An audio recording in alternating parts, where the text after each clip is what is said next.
farmer's mule, or if you like, a farmer's donkey, or if you like, a farmer's beast. A mule is a sterilized donkey. It has become a beast because they use it in plowing the farm. Okay. I know you don't go to a good school, so you don't understand. That's what I have to do. Nagging is not communication. Don't tolerate it. Don't do it. Nagging is not communication. Don't tolerate it and don't do it. Proverbs 21:9. Better to live on the corner of a roof than to share a house with a nagging wife.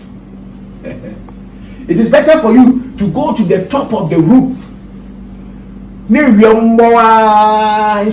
are better off than staying with a nagging wife. Other places will tell you it is better for you to stay out than to stay with a woman in the same house who nags.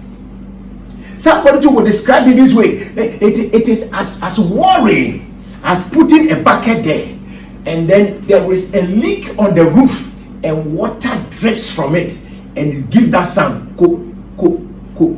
That is how terrible it is when you stay with somebody who nags. An old hillbilly farmer had a wife who nagged him unmercifully. From morning till night, and sometimes later, she was always complaining about something. The only time he got any relief was when he was out plowing with his old mule, or the donkey I talked about. He tried to plow a lot, not because he wanted to plow, but if he comes home, there is trouble. So he will do extra work without being paid. He doesn't care. One day, when he was out plowing, his wife brought him lunch in the field. He drove the old mule into the shade, sat down on a stump, and began to eat his lunch. Immediately, his wife began haranguing him again. Complain, nag, nag. It just went on and on. All of a sudden, the old mule lashed out with both hind feet, caught her smack in the back of the head, killed her dead on the spot. At the funeral, several days later, the minister noticed something rather odd. When a woman mourner would approach the old farmer, he would listen for a minute, then nod his head in agreement. When a man mourner approached him, he would listen for a minute, then shake his head in disagreement. This was so consistent, the minister decided to ask the old farmer about it. So after the funeral, the minister spoke to the old farmer and asked him why he nodded his head and agreed with the woman, but always shook his head and disagreed with all the men. The old farmer said, well, the woman would come up and say something about how nice my wife looked or how pretty her dress was. So I will nod my head in agreement. And what about the men? The minister asked. They all wanted to know if the mule was for sale. Still did not get it. Didn't get it. Didn't get it. They wanted to know if it was for sale, because all of them, their wives have been nagging them, and so they wanted an opportunity to buy this mule so that it will finish their wives for them to be free. Are you getting it? So instead of nagging about your wife, start bragging about your spouse. Build them up. Don't tear them down. Focus on what they are doing right instead of always pointing out what they are doing wrong. Same with your colleagues. Look out for the good. Look out for the positive and encourage them.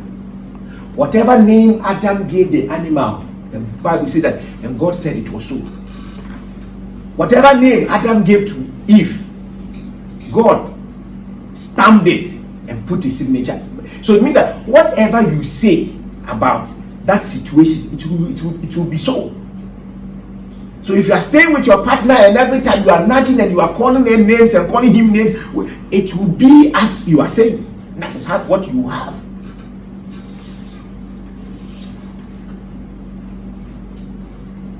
So look out for the rights in the person. There is always something good about somebody.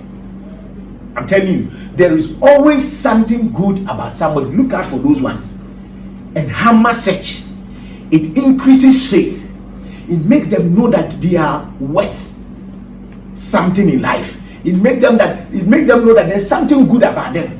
And the more you speak it, they are happy about it, and they want you to be more happy, and they want you to say it more. So they try working on that much more. By the time you are aware, even those weaknesses, you can see them no more, because they have become so good that they have been able to override the bad they were doing or the weaknesses you saw in them.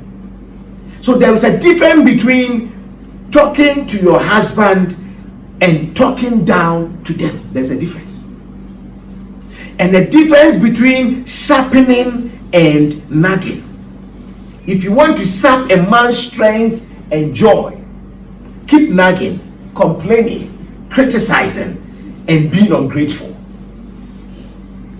It is the easiest way to take the steam, the energy, and excitement from your marriage or from any partnership you find yourself. If always you look out for the negative and talk about, it is the easiest way to end a certain relationship. And if you want your relationship to thrive and flourish and do well, learn to be generous with commending people. Learn to be generous with praising people and be economical with criticizing. As you do that, your relationship, your partnership, whatever you find yourself in, you will see it doing well. Are you following me? And so I pray for you that you will receive the wisdom to marry. Hey, this your amen is suspect. I said I receive wisdom to marry. Amen. You will marry one day. I said receive the wisdom to marry. Amen. I didn't say receive wisdom that you will marry. You are in marriage, but you still need wisdom even in that marriage. You need wisdom to live it and live it well.